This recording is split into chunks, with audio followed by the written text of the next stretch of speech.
見到啲學生係有啲好嘅變化啦。由課程嘅一開始見到佢哋以為木屐係一啲好老人家玩嘅嘢，好悶嘅，成個氣氛都係好沉悶嘅。但係去到後尾咧，見到佢哋玩遊戲嘅時候會好雀躍啦，打中支旗嘅時候咧，佢哋仲會尖叫添。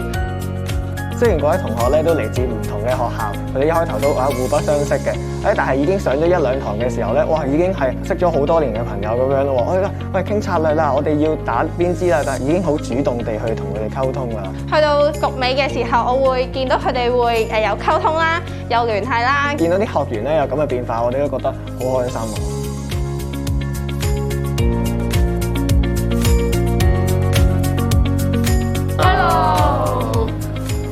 我覺得玩木屐好好玩啦，尤其去到最尾嗰陣時，好緊張刺激啦。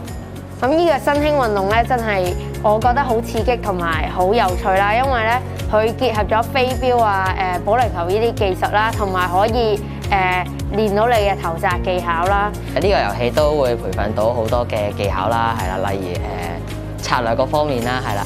咁同埋咧，其實佢因為咧草地咧。佢都係好多不穩定性啦，所以其實你係需要一個好穩定嘅力度咧，係啦，去擲中嗰啲木屐咁樣啦。呢個活動識咗好多朋友啦，真係好開心。